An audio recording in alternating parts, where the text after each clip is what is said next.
Quem é que destrói a floresta amazônica? Somos cada um de nós com nossos hábitos de consumo. Quem é que aquece o planeta? Não é culpa do capitalismo. O capitalismo não tem uma entidade, não é um dono, não é uma figura. Quem dá vida ao capitalismo somos cada um de nós, no nosso consumo, por mais socialista que seja. Quem alimenta o sistema é quem faz ele existir. Então, como é que muda a humanidade? Mudando a si próprio, mudando os hábitos, mudando as crenças, saindo da escassez e indo para a abundância. Saindo para a desconfiança e indo para a confiança. Esse é o caminho da integridade.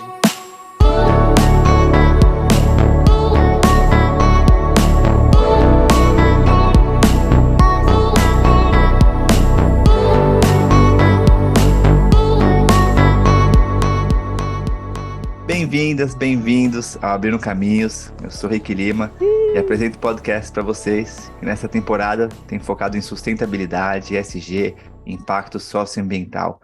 A gente fala aqui sobre autonomia para fazer a diferença, conversando com empreendedores, ativistas, cientistas, pessoas que estão no front do que a gente precisa fazer para mudar nas nossas vidas e como a gente contribui para um mundo mais sustentável. E no episódio de hoje, eu tenho a alegria de falar com o meu amigo Luiz Fernando Lucas. Ele é o autor do livro A Era da Integridade, palestrante, TEDx São Paulo Speaker, CEO na Escola da Integridade.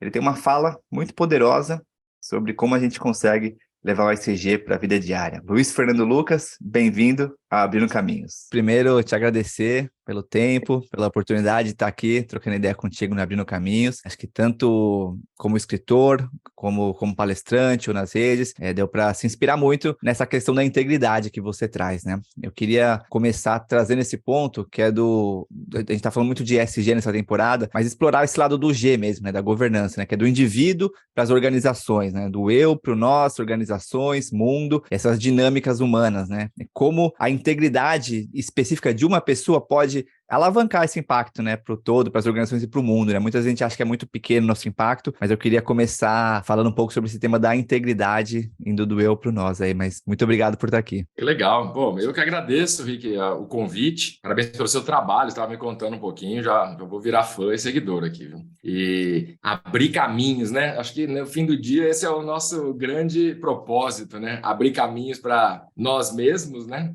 E que as picadas da vida sirvam para outros, não tem nada mais importante se fazer, né? Porque quando a gente abre caminhos, a gente ganha um aprendizado enorme, né? Então, poxa, parabéns aí pelo nome também. E legal, eu tenho trabalhado bastante nesse tema, né, do ESG, até muito antes da sigla sequer existir, né? Porque a gente organizou essa sigla como sociedade, ficou famosa depois da carta lá do fundo de investimento do BlackRock, mas na prática eu vejo essa sigla como uma evolução, inclusive, de consciência do ser humano em como lidar com as questões de maneira mais holísticas e integradas, né? No campo empresarial, de onde vem essa sigla, né?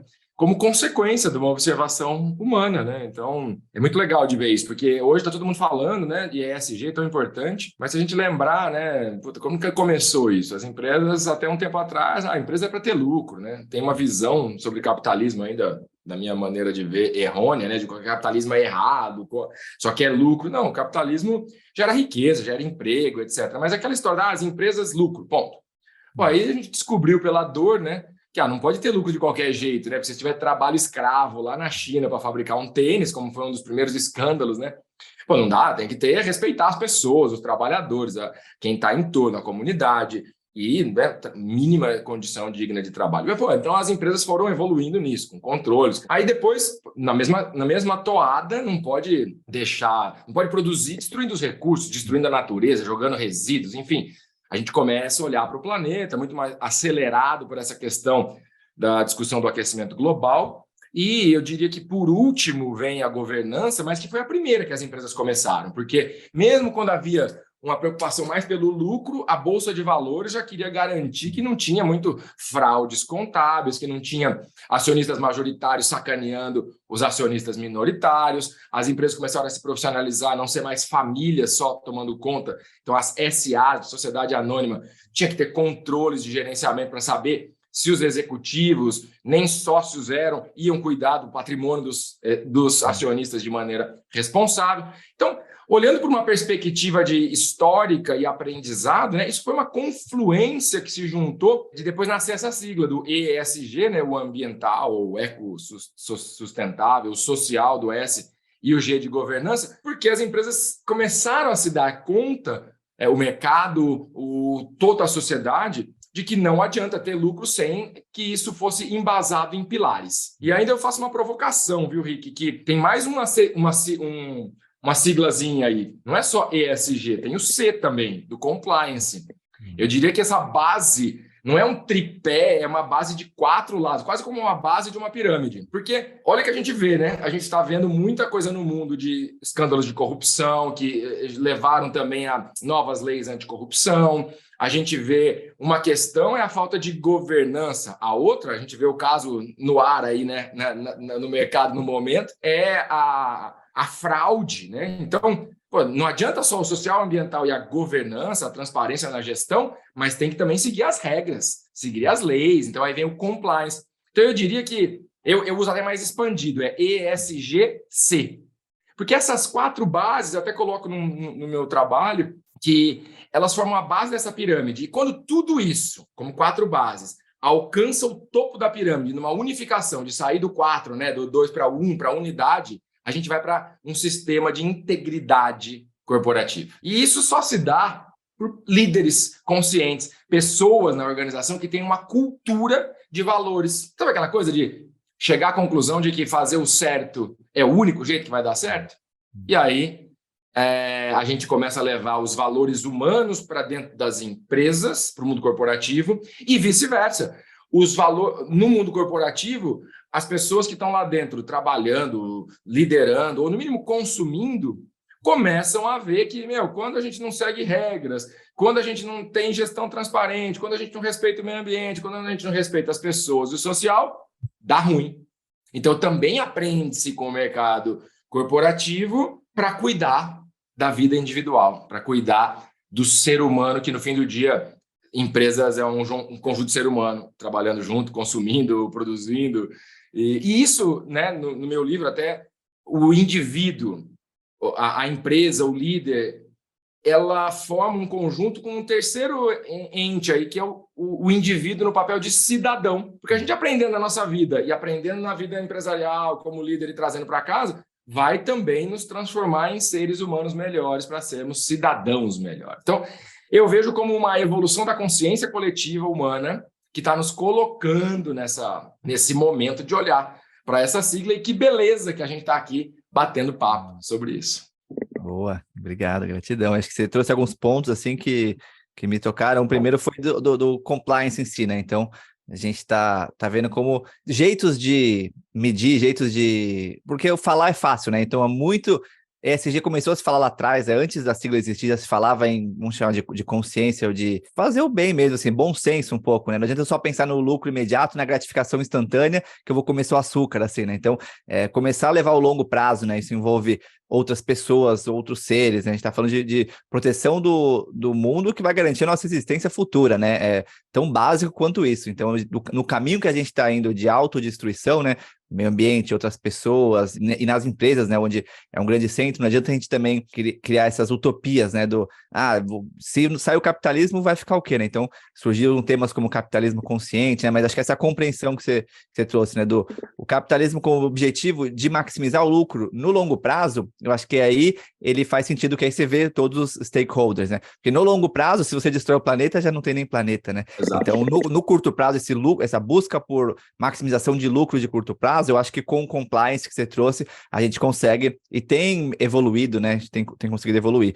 Mas assim, lá de trás, desde que você começou a trabalhar com isso, que você já ouviu o começo, né, da criação da sigla, e hoje se fala muito mais disso, né? Você acha que agora é um movimento que está mais forte, ou estão mais pessoas, né? Como você trouxe, a consciência expandiu mais, ou a destruição está num nível tão severo, ou ainda é muito greenwashing, assim, né? Então, qual que é a tua perspectiva sobre o momento atual? Eu acho que é tudo um pouco, porque tem greenwashing, tem um green marketing, né? Tem gente só querendo dizer que é.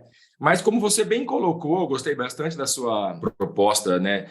em longo prazo, que é mais ou menos quando a gente amplia a visão, né? Quando a gente vai mais longe nessa observação, ou quando a gente sai do planeta, a gente não vê diferença racial, de cor da pele, nem de religião, nem de bandeira, nem de diferença de nações, né? É uma unidade o planeta Terra visto de longe, né? Então é aquela história, eu olho a árvore, mas se eu ampliar minha visão, eu olho a floresta. E essa analogia também vale para eu olho a empresa no longuíssimo prazo, né? O exemplo agora, né, da Americanas acontecendo é isso. O que adiantou distribuir um monte de dividendos no curto prazo, dar um lucro maquiado no curto prazo, e mesmo que alguns ganharam, no longo prazo, além da perda vai ser irreparável, quem ganhou erroneamente provavelmente vai ter sanções criminais. Então, qual o custo disso, né? Qual é o custo? Então, isso, de certa forma, é uma ausência de consciência. E, por outro lado, nós, como seres humanos, estamos tomando cada vez mais consciência de uma simples questão, que é a lei da causa e efeito. Nós estamos aprendendo o que os orientais falavam há milhares de anos na sua filosofia, utilizado em algumas religiões, por exemplo, com a lei do karma, né? O que você vai pagar, aquilo que você fez. Então, e é uma lei da física também, né? Da ação e reação. Então, seria muito ignorante da nossa parte como ser humano achar que a gente está à margem de algumas leis fundamentais. Eu não estou nem falando de leis humanas, dos códigos do direito. Estou falando de leis fundamentais, leis absolutas, princípios pelos quais somos regidos, queiramos ou não, né? Então, olhar para a natureza, e é isso, você só vai colher se você plantar, não tem como. E se você derrubar, você não vai colher. É uma questão de observação óbvia, capacidade essa que nós, como seres humanos, temos muito diferente dos outros animais, né? De olhar padrões. Então, será que não é hora da gente começar a olhar para os padrões que nos deixam mais tristes ao invés de mais felizes? Para os padrões que nos deixam mais separados ao invés de mais integrados? Para os padrões que nos deixam em sofrimento do que em felicidade? E é só olhar para a nossa própria vida, para o lado. E eu não tenho dúvida, eu sou um otimista de plantão, Rick, de que nós estamos muito melhor hoje do que estávamos ontem, e que estaremos melhor amanhã do que estamos hoje, porque de um jeito ou de outro a gente vai melhorando. Infelizmente, mais ou menos igual aquela música, né? Assim caminha a humanidade, em passos de formiga e sem vontade. Mas eu não sou apocalíptico da história da questão climática, apesar de um momento muito pré-apocalíptico que nós estamos nisso, porque eu ainda acredito que a humanidade encontrará as soluções. Encontrará as soluções no sentido de ver que a maioria dos líderes, para quem tem sido depositado o poder da liderança, não são pessoas íntegras, não são sãs mental e emocionalmente, e não têm o interesse coletivo acima do seu interesse pessoal, e por isso tomam as decisões olhando por curto prazo e não para esse longo prazo que você colocou de uma maneira sustentável de verdade. E tomar consciência para escolher melhores líderes, e tomar consciência para escolher melhor o consumo, e tomar consciência de como nós temos a capacidade, a tecnologia, o conhecimento para resolver todos os problemas. A gente vive na era do conhecimento, na era da informação, mas infelizmente esse ser humano dessa era da informação e do conhecimento optou por ficar depressivo, ansioso, burnout, destruir o meio ambiente, ficar doente, com obesidade e tudo mais que a vida desenfreada e com pouca consciência tem nos levado.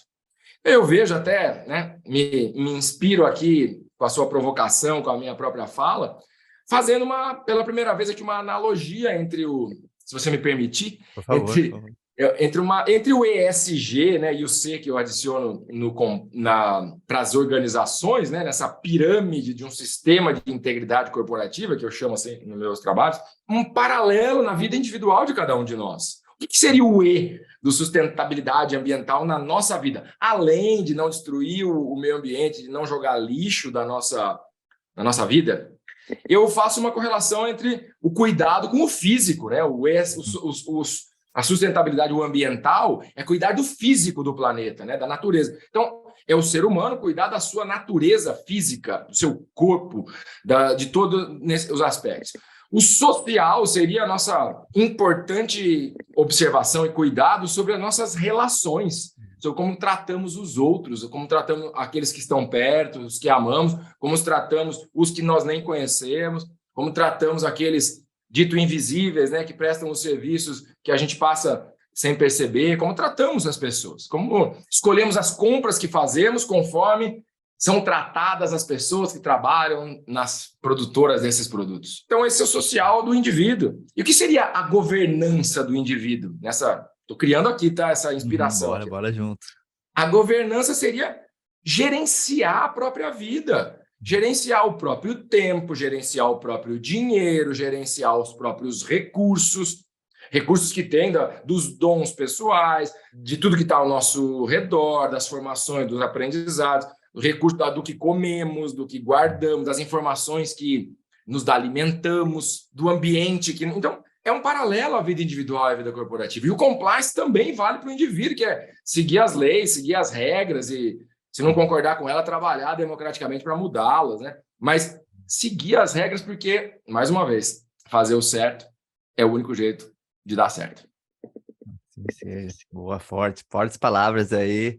Me lembrou um papo que eu tive com o Siddhartha Ribeiro aqui. Ele falou assim, nem é que o mundo vai desaparecer, mas vai ser um mundo cinza e fedorento, cara. Então, assim, que mundo que a gente quer, né? Me lembrei também de uma conversa com o professor Jonas Mazetti, ele é professor de Vedanta, a filosofia do hinduísmo. Ele trazendo os pontos de como o Vedanta vê os tipos de mente, né? A gente chegando à conclusão ali que muitos políticos hoje têm mentes de comerciante, né? Então, com aquela de maximizar, então não a mente de olha para o social ali. Mas achei muito poderosa essa analogia vindo do SGC para o indivíduo, acho que bastante me ressoou bem.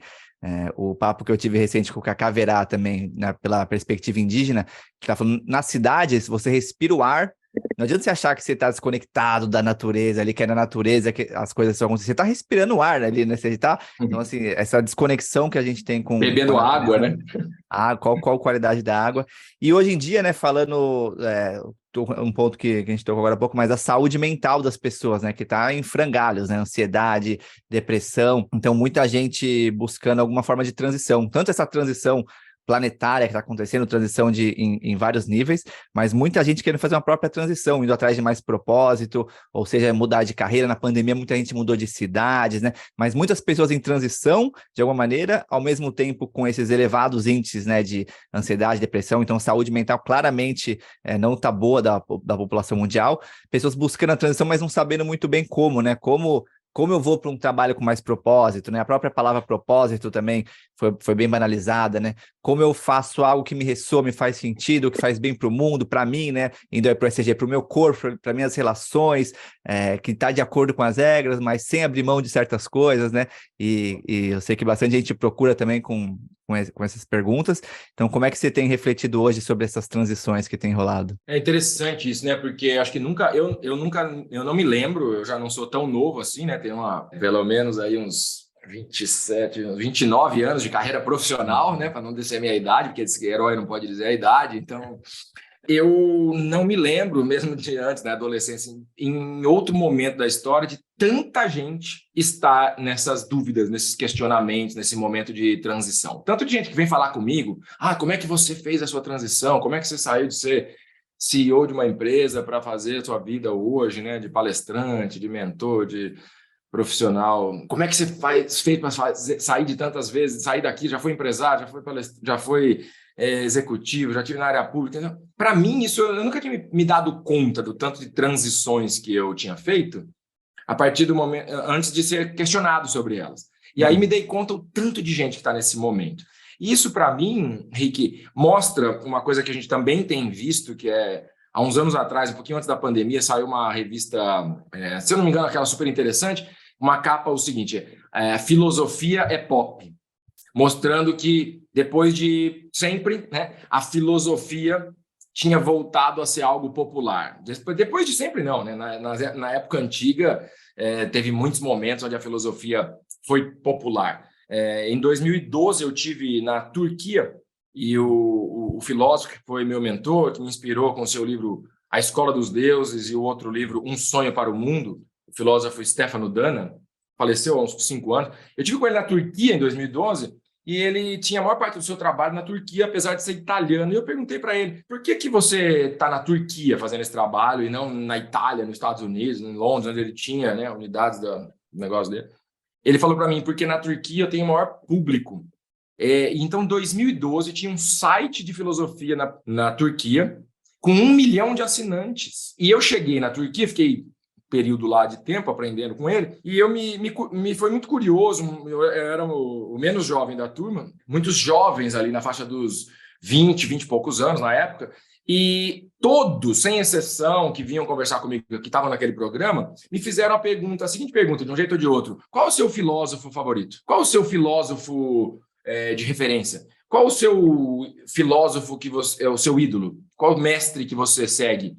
Então, eu estava acostumado com a história aqui, onde a pessoa perguntava qual era o meu jogador de futebol favorito, qual era o meu time favorito, qual era o meu conjunto de música favorito. Então, me deparei com uma realidade muito diferente e aquilo me brilhou os olhos, sabe? E eu vejo que isso, talvez não tanto quanto na Turquia naquele momento, mas o mundo todo vem passando por isso, e acho que a pandemia acelerou esse processo das pessoas buscarem sentido na vida. A própria palavra propósito, eu concordo com você que está meio desgastado, porque tem gente querendo encontrar propósito com exercício de escrever na parede, brainstorm de propósito, como brainstorm de visão estratégica. Sou absolutamente contra isso, e você pode até encontrar uma plaquinha de propósito bonito para sua carreira ou para sua empresa, mas na prática aquilo quase 0% de chance de ser verdade, né? Porque propósito é algo que demanda um princípio que a gente conhece pela filosofia socrática de Sócrates, que é o conhece-te a ti mesmo, que é conhece a ti mesmo, tudo mais lhe será revelado, né?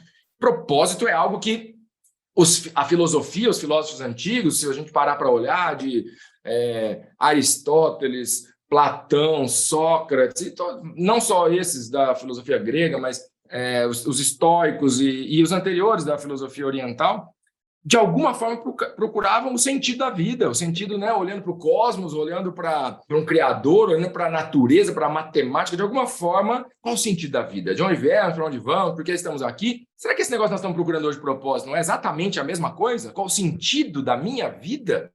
A gente só dá um nome mais bonitinho para o momento, então tem que tomar um cuidado, porque quando eu vejo alguém, com todo respeito, tá, falando assim, meu propósito é ajudar o outro, eu fico feliz que a pessoa já tem algum tipo de compreensão de propósito, mas eu olho assim, bom, ela não sabe ainda o que ela está falando, porque você não dá para ajudar o outro sem ajudar a si próprio, sabe? Quando acabar o oxigênio no avião, coloque a máscara primeiro em você e depois ajude o outro. E teve um mestre aí, né, um tal de Jesus, que falou assim, amar ao próximo como a ti mesmo.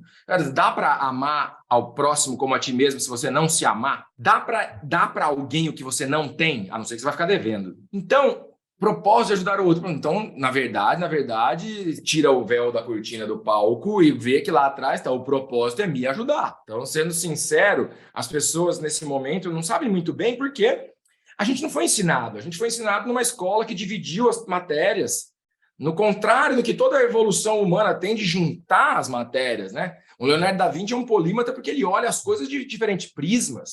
Todas as invenções, elas são utilizando um conhecimento de um lado aplicado em outro. Os grandes filósofos da humanidade, eles eram filósofos, mas eles eram também matemático, astrônomo, anatomista, médico, senadores. Então, quando foi que a gente resolveu fatiar a escola, né? Isso aconteceu depois da Revolução Industrial, para preparar operário que soubesse repetir uma tarefa repetitiva de uma etapa do processo, né? Então, será que nós temos uma escola do século XVIII, XVII, para uma mentalidade da juventude digital que está aí, que até a atual está defasada? O Daniel Castanho, que assinou o prefácio do meu livro, né, é o chairman da Anima, um dos grandes grupos de educação no país, ele fala bastante sobre isso, sabe? A gente tem que fazer uma revolução na educação, porque como atrair a atenção para despertar talentos e as empresas, Rick, sair dessa história do soft skills, né, que agora está na moda, as pessoas aprenderem a lidar com as questões relacionais e emocionais na empresa, legal, versus o hard skills, aquilo que a competência técnica, a formação. A minha pergunta é, e os inner skills? E o que vem de dentro? E aquela coisa inata? as pessoas não descobriram ainda. Então, dei uma volta enorme, mas na sua provocação, na sua pergunta, eu vejo que a inquietação, a angústia de muitos, esse momento de transição é inconsciente de muitos, essa inconformar, está percebendo que está exercendo um papel que não é seu, e aquilo traz infelicidade, porque não se conhece, não está feliz, e para uma parcela menor, mas cada vez maior em proporção, de pessoas que já tomaram consciência de alguma forma e que estão buscando, então, seu propósito, seu sentido, que, de certa maneira, é uma busca por expandir a consciência e, de certa maneira, é um caminho da integridade, é um retorno, é sair dessa dualidade, desse mundo dicotômico, paradoxal que a gente vive, para voltar para a unidade do ser, para a indivisibilidade, que indivisum é a origem etimológica no latim da palavra indivíduo. Então, sair da dualidade para voltar para a indivisibilidade do ser, para a incorruptibilidade do ser, para a impecabilidade do ser. E isso só é possível conhecendo a si próprio, recordando do seu futuro, sabendo quem tu és, lembrando qual é o seu sonho. Forte, forte. Até me veio um insight assim no futuro, né?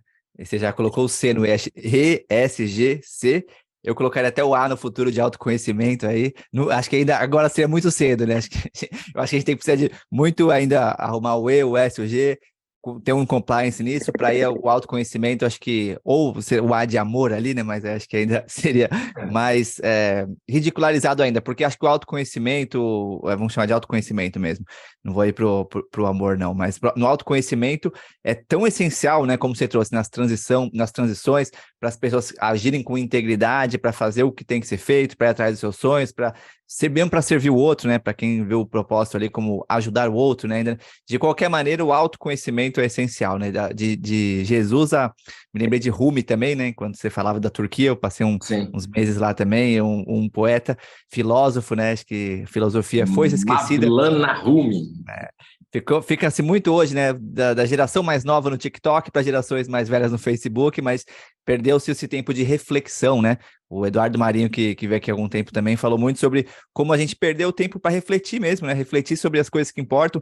Viramos máquinas de fazer, né? Consequentemente, de conquistar, de destruir, em busca de algo, né, que nunca chega. A gente parece estar sempre atrasado, por isso que vai para essas questões de saúde mental. Um problema coletivo, né? Não adianta a gente também individualizar, falar assim, não, você tem que ser mais forte, ou trabalhe mais duro. Muitas questões de privilégio, né, envolvem. Tem muitas questões de ação também, né? Então acho que tudo no final é sobre equilíbrio. Eu queria, Luiz Fernando, ouvir um pouco da sua transição, né? Eu fiquei curioso quando você falou ali, né, da sua vida passada, vamos dizer assim, né? Porque eu tenho uma vida passada também, eu trabalhava no banco, aí fiz uma viagem longa, depois comecei a empreender, mas ir para o lado do impacto social, mas você está há bastante tempo nessa jornada aí, né? Então queria ouvir um pouco dessa transição. Como foi para escrever, como foi para virar palestrante, para ir, e acho que é de um lugar de inspiração, né? E inspiração vem a partir da sua própria percepção, história, né? Então, acho que você teve os seus aprendizados, você fala com muita propriedade, porque você realizou essas coisas em si, né?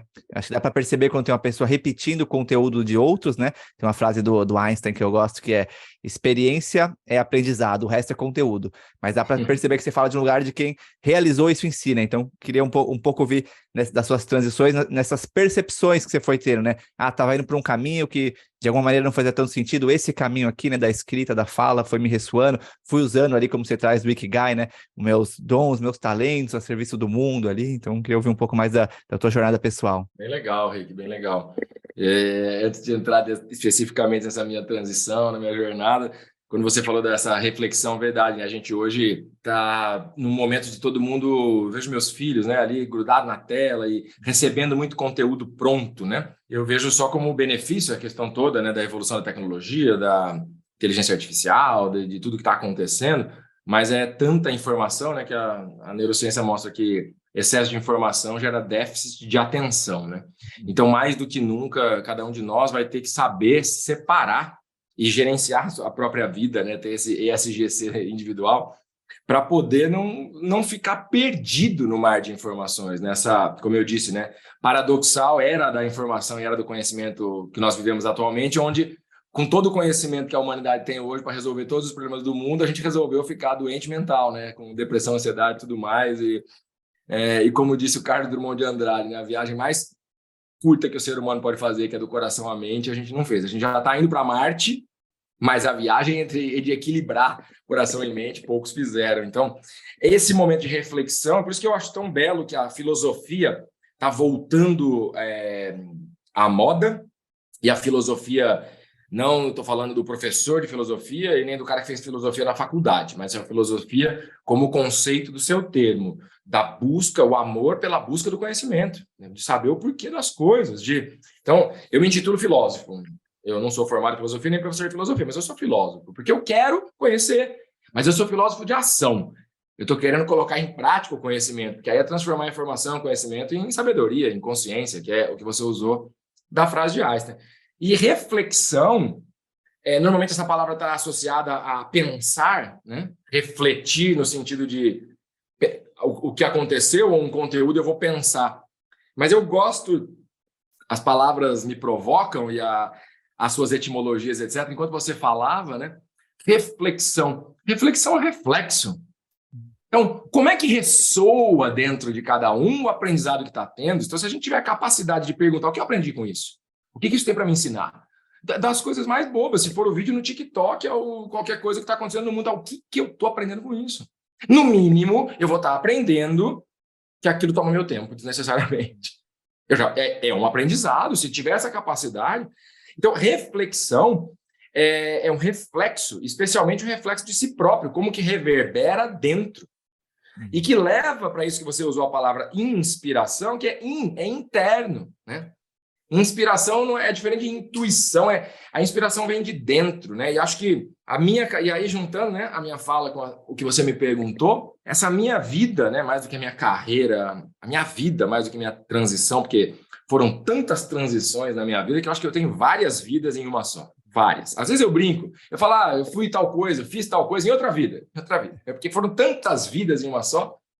E às vezes eu começo a falar de uns assuntos que eu trabalhei, que eu estudei, que eu fiz, que eu já tive a atuação, que as pessoas falam, cara, eu nem sabia. Eu também não lembrava, fica tranquilo, é outra vida isso, né? E que me faz assim pensar que todas nasceram do mesmo lugar. Essa inspiração que você falou me inspirou a refletir sobre isso agora, assim, que elas vieram de uma inquietação interna. Vieram daquilo que eu falei dos outros agora há pouco, porque os outros sou eu. Então, olhar para a vida e falar, cara, é exatamente aqui que eu tenho que estar? Como o Murilo Gun falou outro dia, né? Cara, é tirar o Messi do gol. Não dá para colocar o Messi, que é atacante, jogando no gol, o cara não vai dar certo. Então, quantos de nós tá Messi jogando no gol? Então, todas as minhas transições foram quando eu me dei conta de que eu estava no gol sendo atacante, ou que eu estava no ataque sendo goleiro, ou pior, né? Eu estava no campo de futebol e o que eu queria era ser ciclista. Então, eu tive outro dia, faz um ano e pouco, eu fiz uma fala no Conselho Nacional de Justiça em Brasília. Foi muito legal, um convite bem honroso, o meu livro tinha virado best-seller e o Judiciário estava inaugurando lá no Conselho Nacional de Justiça. Era o primeiro encontro de integridade no Poder Judiciário. E aí estavam lá ministros, presidentes de tribunais e alguns advogados que trabalharam nesse código de integridade e me convidaram. Eu sou advogado de formação, então eu fui chamado lá como advogado. Foi muito interessante que depois da minha fala, eram falas curtas das pessoas que participaram, mas eu fiquei conversando com as pessoas lá, né, e com os nobres e excelentíssimos ministros, presidentes de tribunais, etc. E na volta para o aeroporto, peguei carona com um motorista lá, que me levou junto com outros presidentes de tribunais de outros estados. E um deles me perguntou assim, como que o nobre doutor já advogava nessa área da integridade há muitos anos, fez carreira? Eu comecei a rir e falei assim, olha, o nobre excelência, deixa eu ser verdadeiro aqui com um colega. Eu basicamente nunca atuei no mercado jurídico, a não ser como conselheiro, trabalhando com governança na área empresarial e como conselheiro na área de sucessão e construção, assim, mas sempre na área empresarial. Então, eu nem poderia dizer que eu militei na área jurídica de fato, quanto mais dizer que eu trabalhei. Ele falou, e como foi que o senhor, então, da formalidade, né, do meio, começou a entrar nessa área? Eu falei, e a gente, um caminho longo para o aeroporto, eu falei, olha, na verdade, isso nasceu das minhas dores, das minhas angústias, daqueles momentos que eu acho que, mesmo não diagnosticado, eu estava ansioso. Mesmo que não diagnosticado, eu estava tão triste que beirava a depressão. Naqueles momentos que eu olhava para a minha vida e falava, o que eu estou fazendo aqui? Por quê? Para quê? Ou quando eu olhava para todos os erros que eu tinha cometido e via as consequências dele das minhas emoções, dos meus pensamentos, dos meus relacionamentos, na minha conta bancária, e falava, por que eu errei de novo? E aquelas dores, aqueles conflitos me levaram para uma busca de autoconhecimento, primeiro, de espiritualidade, um campo bem amplo, não religioso, mas de entender que vem, de onde vem. E isso me levou também para uma busca de mudança de hábitos, de comportamento, coisas que, obviamente, que fazia que eu tinha que melhorar, cuidar do meu corpo, da minha alimentação, do meu ser, e caí na filosofia. De um jeito muito engraçado, comecei a estudar filosofia, de verdade. Como é que é a minha transição maior agora para virar palestrante, autor best-seller nessa área de ESG, integridade e liderança consciente? Foi As minhas dores me levaram a buscar o que eu precisava para mim e entender que isso já tinha resposta no mundo, organizar isso de uma maneira que fizesse sentido para mim, organizar o que eu vivi, o que eu aprendi, criar um método que não existe nenhuma necessidade de ser seguido, mas apenas como passos que podem auxiliar, foi uma forma mais egoísta, no bom sentido dessa palavra possível, que era resolver as minhas dores e me tornar um ser humano melhor, buscar parar de errar, sabe? Me dar conta de quando nasceu meu filho, de que eu aprendi que não deveria mentir, mas mentia. E a gente aprende que que eu mentia errado, com a história do Pinóquio, com as coisas da vida, e aí, de repente, você está falando para o seu filho assim, não pode mentir, que mentir é feio, mas aí, na semana seguinte, você vai almoçar no vizinho, na casa da tia, a criança, na sua inocência, fala assim, papai, não gostei da comida, a comida era ruim. Aí você fala assim, não pode falar isso, meu filho. Fala que gostou. Aí seu filho fala assim, calma aí, ele falou para eu não mentir, e agora está me ensinando a mentir, o que ele vai aprender? Então é começar a observar as incoerências da vida que nós mesmos criamos para nós, foi o que me fez várias vezes ter um chacoalhão. Eu tive atuações como empresário, como empreendedor, eu tive formação de um instituto chamado Acordem em Progresso, para despertar consciência e cidadania em jovens. Eu fui ser candidato a deputado uma vez, porque eu achava que eu podia mudar o mundo e levar ética e integridade para o meio político. Aprendi um monte de coisas, e graças a Deus que eu não fui eleito, e vi que primeiro eu precisava resolver dentro de mim para poder ser um ser humano melhor e dar o exemplo que eu queria ver no mundo e não simplesmente querer consertar o mundo. E eu estou nessa jornada ainda. Nessa jornada, eu fiz uma transição, não fiz várias, e eu já estou sincera, qual é a próxima? Porque uma vez eu conversando com uma pessoa bem, até sábia na vida, né, com bastante idade, e uma conversa calorosa, uns 10 anos atrás, eu tenho mais experiência do que você não pode questionar o que eu estou falando. Eu fiquei olhando, respeitando, né, a idade, a posição, mas a vida daquela pessoa era todo dia a mesma, 45 anos, ia fazer a mesma coisa, voltava a almoçar, saía, viajava em lugares. Esse cara não tem mais experiência que eu, com todo respeito, ele tem mais idade, e eu, assim, tenho que respeitar, como um outro ser humano qualquer, mas o que é experiência? Repetir a mesma coisa milhões de vezes ou aprender, de fato, o máximo de coisas diferentes possíveis? Porque uma orquestra se dá com vários instrumentos, com maestro, e com harmonia, e com melodia, e com inspiração, e com muito suor para aprender a tocar os instrumentos. E acho que a vida do ser humano é essa, assim como a das empresas. Não é uma coisa só. Não é o lucro, não é respeitar o social, o ambiental, seguir as regras do compliance. O que hoje está na moda, né, juntando nosso papo inicial com esse, é as empresas agora entenderem que, além do lucro, do ESG, do compliance, tem um impacto que deixam no mundo, tem um legado que deixam no mundo. Então, se fala em impacto positivo. Sistema B, capitalismo consciente, trazem um pouco disso. Isso, analogamente, é a mesma pergunta que se faz. O seu propósito serve para quê? Qual o legado que você quer deixar no mundo? E não é o legado. Quando algumas pessoas falam isso ou escutam isso, acham então que o legado é é deixar uma empresa, um patrimônio, ou deixar um nome na história, ou deixar um livro. Isso é muito legal também, mas o legado é o que você fez na sua vida que transformou a sua vida. O que você fez na sua vida que transformou a vida de alguém mais. O que você fez na vida que, com a sua passagem aqui, o mundo ficou, mesmo que infinitamente pequeno, fractalmente melhor do que antes de você ter vindo aqui. Isso é deixar um legado. E isso é inerente ao ser humano querer evoluir. Então, eu comecei nessa busca, como eu disse, das minhas dores, da minha busca de autoconhecimento filosófico, espiritual. Dali a pouco, eu estava aprofundado tanto no assunto que eu estava mudando meus comportamentos. E as pessoas me perguntando, o que você fez, e eu indicando aqui, eu colar, fazendo uma curadoria de coisas. Dali a pouco eu estava falando para os amigos nos encontros de bater papo de boteco e nos encontros de meditação filosófica, religiosa, espiritual. E estava lá, eu gosto de falar, deu para ver, né, Rick? Se não interrompe, eu não paro, né? Então... Uma coisa boa, coisa boa. E aí, dali a pouco, eu estava fazendo palestras, eu já tinha feito palestras de outros temas na minha vida, já tinha sido professor de pós-graduação, da FAAP, então Deus me deu esse dom de oratória e eu tento usar o máximo possível ao meu favor e ao favor daqueles que me dão a oportunidade de me ouvir. E aí, dali a pouco, as minhas falas viraram palestras, uma empresa me chamou, uma associação, um outro. Dali a pouco, eu comecei a ver que aquilo me motivava mais do que o trabalho que eu estava tendo, que a empresa que eu era sócio, da empresa que eu fui ser CEO, como executivo, de um puta grupo grande, legal. Nesse meio do caminho, eu estava escrevendo meu livro pronto, veio a pandemia, fiquei em casa, o livro virou best-seller, mesmo com livraria fechadas. Comecei a ser demandado, as pessoas começaram a querer me ouvir, e eu falei, cara, é isso que eu tenho que fazer, para tudo.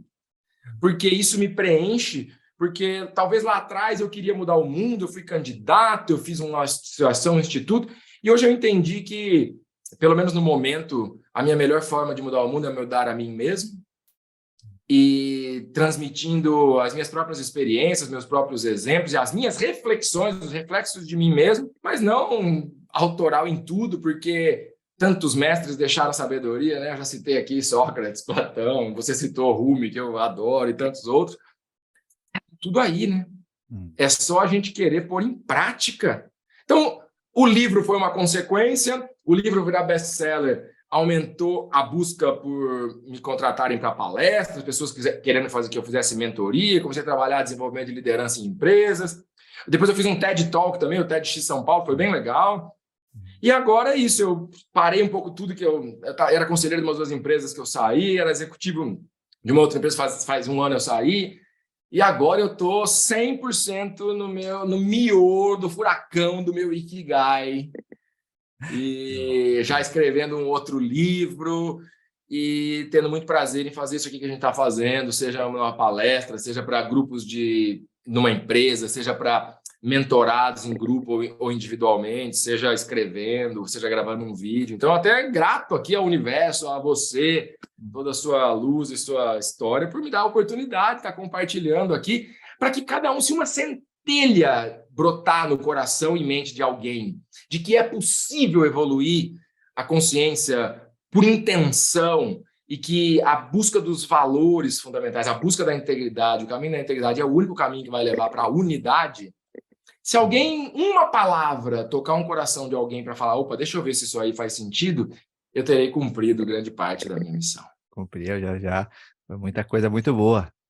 Muita coisa de muito valor aqui. Você falou agora há pouco de observar as incoerências, né, pessoais, que eu acho que esse é um dos caminhos também, né, para quem não tem muito essa conexão com a intuição, né, ou não sabe muito bem para onde ir. Eu admiro muito pessoas que viveram várias vidas em uma só, né? Nada contra quem teve uma longa carreira numa coisa só, um caminho só, mas eu também sinto essa inquietação e eu sinto que muita gente sente, mas tem um pouco de medo disso, né? Porque dá medo mesmo, né? Você de um lugar que você já conhece para outro lugar, então se ser várias coisas, eu acho que se tá alinhado com o que te faz sentido, né? Eu acho que para muita gente é isso que faria mais sentido, mas tem essa ideia de não ter uma progressão, né? Se eu estou mudando, aí é como se eu fosse começar do zero, porque vem a vida ou a carreira como uma coisa linear, baseado no acúmulo, né? Acho que um dos erros aí do capitalismo que a gente estava falando no começo é a única métrica ser o acúmulo ali, né? O acúmulo e não o fluxo, né? Então, se você está em transformação o tempo todo,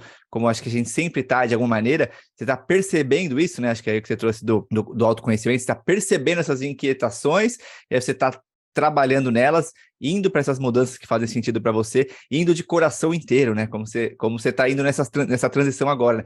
Indo, então vou escrever, vou falar e vou pro. E assim, muita gente fala, mas você estava numa zona de conforto ali já, né? Por que sair dela? Porque muitas vezes, a minha experiência pessoal, é mais difícil até ficar lá internamente, né? E essas coisas são todas internas. Externamente, você pode estar projetando um grande sucesso ali, né? Como um empresário fazendo alguma coisa que os outros te admirem, né? Mas lá no fundo, você tem essa inquietação, essa incoerência, mas acaba não respeitando isso e aí afogando essa voz, e aí o afogar dessa voz eu acho que traz muitas dessas doenças mentais e dessas questões todas que a gente tem vivido, né? Porque não é fácil mudar, não é fácil ir por esse caminho, né, da sustentabilidade, o caminho, vamos chamar o caminho do bem, assim, né? Porque o mundo empresarial como um todo ainda está caminhando numa outra direção. A gente ainda está destruindo mais do que a gente constrói, a gente ainda não está regenerando o planeta, a gente ainda não está, como um todo, né? Digo, humanidade como um todo, aí quase 10 bilhões de pessoas. Mas cada vez mais eu vejo, tem grupos e indivíduos em vários lugares. A palavra mais usada é o despertar, né? Também tem um pouco de restrições com essa palavra e as ilusões que ela podem criar, né? Ah, não, são seres mais despertos, são seres melhores do que outros, mais conscientes. Entra no ego espiritual, que é tão danoso quanto o ego material. Né? E não é sobre isso, né, cara? Não é sobre isso. Mas, assim, você tem falado com bastante dessas lideranças empresariais.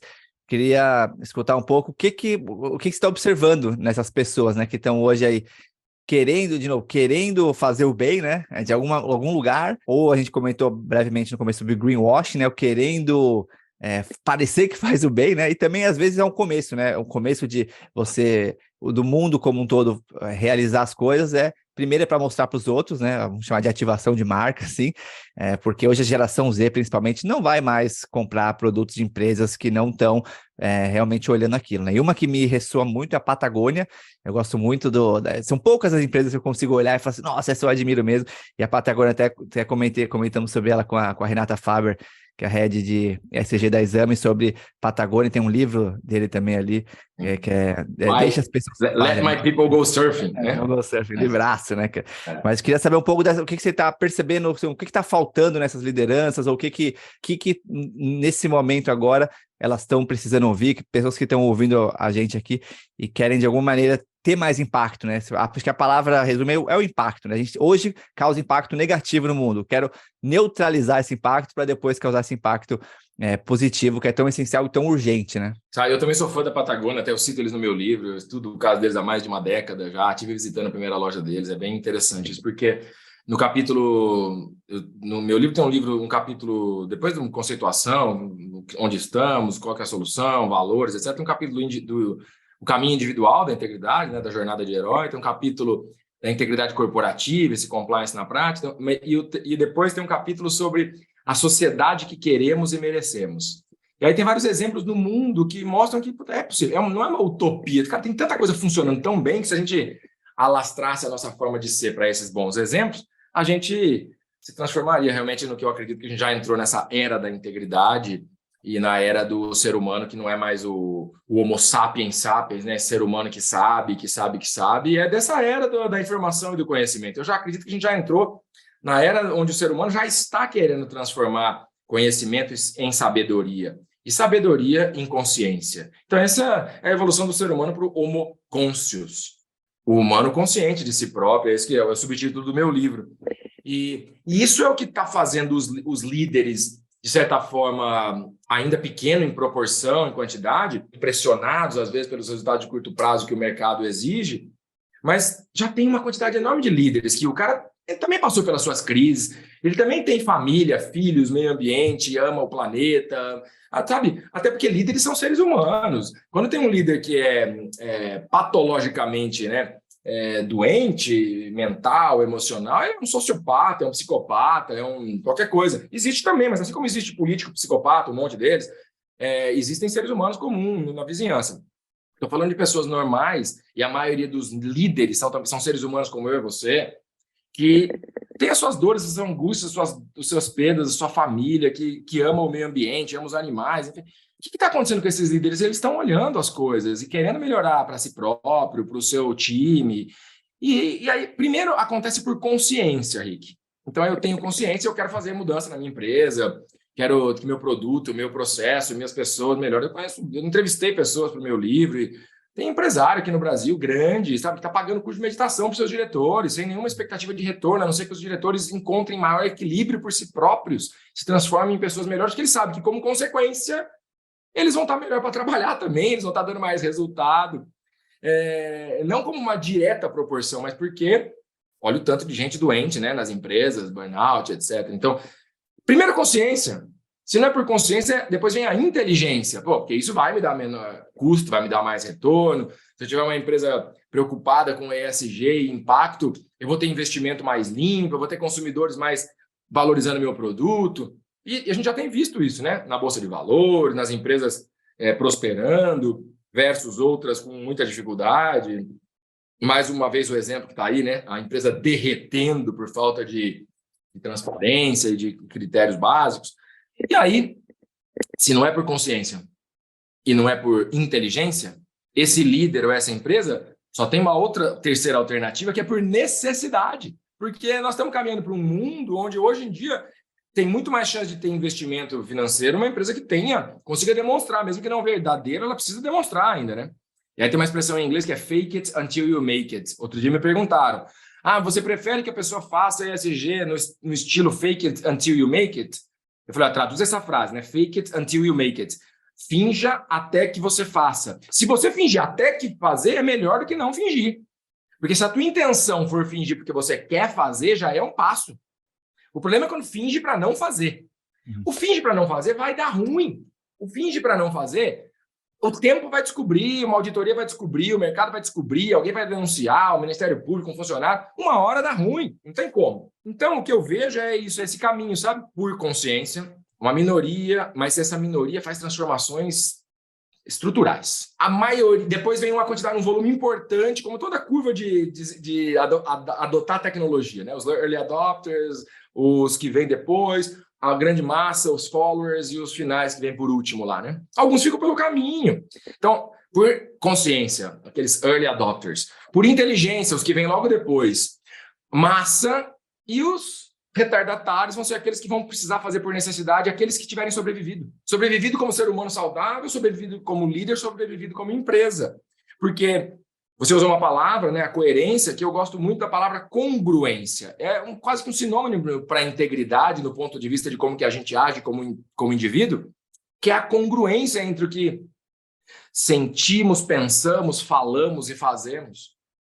Que é isso? A empresa está num buraco, essa que nós citamos aí. Por quê? Porque ela falava uma coisa no balanço e era outra verdade. Era uma incoerência entre o que fala e o que faz. Incoerência entre o que fala e o que faz dá ruim, dá problema judicial, dá problema de relacionamento, dá problema de vários. Agora, o maior problema é a incoerência entre o que pensa e o que fala, porque aquilo vai dar ruim interno. A pessoa entra em saúde mental, em depressão, em frustração, tristeza, angústia. Então, como alinhar isso tudo? O grande caminho, o primeiro passo que eu coloco no meu livro, inclusive, no primeiro passo nessa primeira etapa do caminho da integridade, que vem antes do autoconhecimento, é a auto-observação. É ser capaz de se observar a todo instante, mudar sua realidade pelo simples fato de se observar. A história que eu contei lá, que eu vi com meu filho, né? A história de contar mentira na hora de falar que gostou da comida ou não, e outras tantas coisas que acontecem na nossa vida, como está reverberando o que eu falei? Como está reverberando interno o que eu fiz? Como está reverberando interno o que eu senti? Autoobservação a todo instante vai te levar, invariavelmente, para a autocorreção. Frase do Stefano Dana, filósofo: autoobservação é autocorreção. Autoobservação é autocura. Então, eu pergunto para os líderes que eu faço trabalho, sabe? Eu faço bastante trabalho com C-level, com diretores, com nível de gerência em empresas. Às vezes, numa simples palestra, e muitas vezes também trabalho de desenvolvimento de liderança, workshops ou mentorias, né? Trabalho de acompanhamento de algum tempo. Eu sempre pergunto, de um jeito ou de outro, assim, como é que seu filho ou sua filha vai se sentir quando ele souber o que você faz como líder. Porque não é uma questão de se vai descobrir, é quando ele descobrir. Pode ser até na sua biografia depois de morto, não importa. Mas normalmente não é, né? As coisas estão vindo à tona cada vez mais rápido nesse mundo que a gente vive hoje. Então, eu, uns anos atrás, eu tomava decisões, quando eu estava em dúvida se eu deveria fazer uma coisa, se eu achava que aquilo era certo ou errado, tinha dúvida, né? A gente vai pelo livre-arbítrio, mas eu comecei a usar o seguinte critério. Eu tenho que tomar uma decisão, faço ou não faço isso aqui? Eu pensava o seguinte, o que a minha mulher vai achar disso quando ela ficar sabendo? Se me vinha qualquer pensamento de que ela não ia gostar, era óbvio que eu não devia fazer. Quem tem filhos fica mais fácil ainda. Se não tem esposa ou marido e filho, e não tem esse valor natural, todo mundo tem mãe. O que a sua mãe pensaria, sentiria em relação a você, ou sentirá, pensará, quando ela souber qual foi o nível da sua atuação energética enquanto líder? Porque o Bill O'Brien falou uma frase que eu acho maravilhosa. Otto Scharmer citou essa frase no livro da Teoria U, que é o seguinte: a resultante de uma intervenção depende da qualidade interna ou do estado interno do interventor. Então, a qualidade, né, de uma intervenção depende do estado interno do interventor. Tudo que a gente faz no mundo, ou não faz, tudo que a gente manifesta no mundo, brota, nasce, depende do nosso estado interior. Então, só tem uma coisa que nós, seja como indivíduos, seja como líderes, seja como liderados, seja como consumidores, podemos de fato fazer. É tratar de equilibrar o nosso estado interior. Encontrar integridade, encontrar paz na presença, como os estoicos nos ensinaram. Encontrar um caminho na jornada de herói. Já que não podemos ser imortais, como os gregos diziam dos deuses, não sejamos também mortais, aquela massa de zumbi que não é nem lembrada, não sabe, não constrói história. Sejamos, no mínimo, os heróis que constroem a sua própria história, que agem com coragem, com o coração, porque você usou uma palavra que remete a herói, que é o amor. Porque herói é quem é filho de um deus como um mortal, filho de Eros, deus do amor. Então, herói é aquele que tem a centelha do amor no coração. E o que é o amor, Rick? Amor, na etimologia, que vem do latim, amor é a, no prefixo de negação ou ausência, seguido da palavra mors, que é morte. Amor é a ausência de morte. Amor é vida, é dar valor à vida. Quem dá valor à sua própria vida escolhe fazer o certo porque é o único jeito de dar certo. Escolhe ser um líder consciente porque quer deixar o legado, no mínimo, da honra da sua própria história para sua própria mãe ou seu próprio filho. Assim não é para o outro. Não é para o outro. E é isso que a humanidade está chegando a essa conclusão, mesmo que em passos de formiga, acelerando, de que o problema de fora está dentro de cada um de nós. E que o caminho de retorno a essa unidade depende de cada um de nós. Essa congruência, essa coerência, como você disse. E fecha a minha fala dizendo que, quando me perguntaram uma vez, eu estava numa viagem no exterior, e alguém me perguntou de uma maneira muito provocativa se a gente continuava destruindo a nossa floresta amazônica. Isso foi muitos anos atrás, tá? Não era discussão política do momento, não, muitos anos atrás. E eu, como patriota, fiquei dolorido com a forma da pergunta, mas na hora me veio uma inspiração de responder. Eu falei, infelizmente, a gente continua, não tanto quanto falam por aí, mas a gente continua assim destruindo a nossa floresta, mas a culpa é sua mais do que minha. Aí ele me olhou, era um americano. Aí ele falou assim, mas por que você está falando isso? Eu falei assim, porque você come carne? Ele falou, sim. Eu falei, então, da onde vem a devastação das florestas na produção de pastos para alimentar o boi que vai produzir o hambúrguer que você come? Então, você quer contribuir com a floresta amazônica? Sai da retórica e diminui seu consumo de carne. Quem é que destrói a floresta amazônica? Somos cada um de nós com nossos hábitos de consumo. Quem é que aquece o planeta? Não é culpa do capitalismo. O capitalismo não tem uma entidade, não é um dono, não é uma figura. Quem dá vida ao capitalismo somos cada um de nós, no nosso consumo, por mais socialista que seja. Quem alimenta o sistema é quem faz ele existir. Se existe político bandido, é porque você e eu demos voto para alguns deles. Então, como é que muda a humanidade? Mudando a si próprio, mudando os hábitos, mudando as crenças, saindo da escassez e indo para a abundância. Saindo para a desconfiança e indo para a confiança. Esse é o caminho da integridade.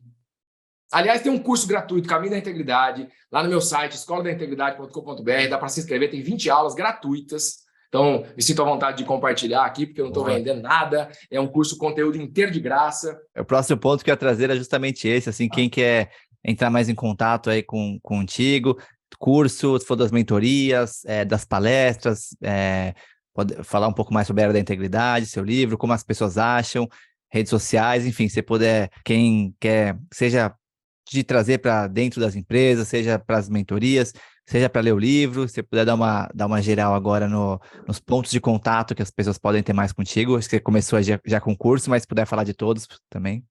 Que legal, grato pela oportunidade. Deixo aqui também a minha gratidão a você, ao Abrindo Caminhos como instituição nesse podcast, a toda a tua equipe, amigos e cada um dos seus ouvintes, seguidores, fãs aqui. Obrigado por estarem dando a oportunidade de falar com vocês também através do Rick. Eu deixei aí, né, o site escoladaintegridade.com.br, a minha empresa que leva isso para as empresas e tem então lá um tanto de coisas, conteúdo, tem um curso gratuito, tem outras questões lá também possíveis de contratar e ver, mas tem um curso inteiro gratuito que eu disponibilizei no começo da pandemia, porque eu falo que eu não acredito na escassez, então eu não podia vender curso digital como escasso, então eu era contra o marketing de digital tradicional e eu falei, não, então não vou fazer nada do que falam, vou fazer o contrário. Então, tá lá, tem algumas pessoas que me ajudam, algumas empresas que me patrocinam lá para poder disponibilizar esse conteúdo. E são 20 aulas, tem mais de 1.000 pessoas já fizeram, super legal, e um conteúdo profundo sobre o caminho da integridade, está disponível. Tem o meu podcast também no Spotify, o IntegriCast, falando só sobre integridade no mundo corporativo, na saúde, no indivíduo. As redes sociais, né? Estou no Instagram, meu nome é Luiz Fernando Lucas, com Z, Luiz Fernando com Z, o Luiz.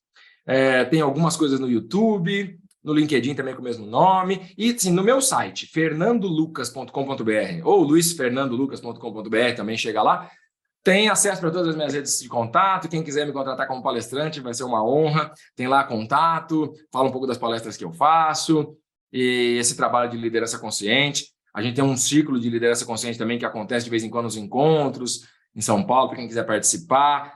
Enfim, uma honra estar aqui, acho que as redes sociais hoje facilitam muito, né, Rick? O contato, dá para falar com a gente lá direto, tem os grupos de estudo, tem mentoria, enfim. Então, aí à disposição de quem estiver sentindo o chamado, vem.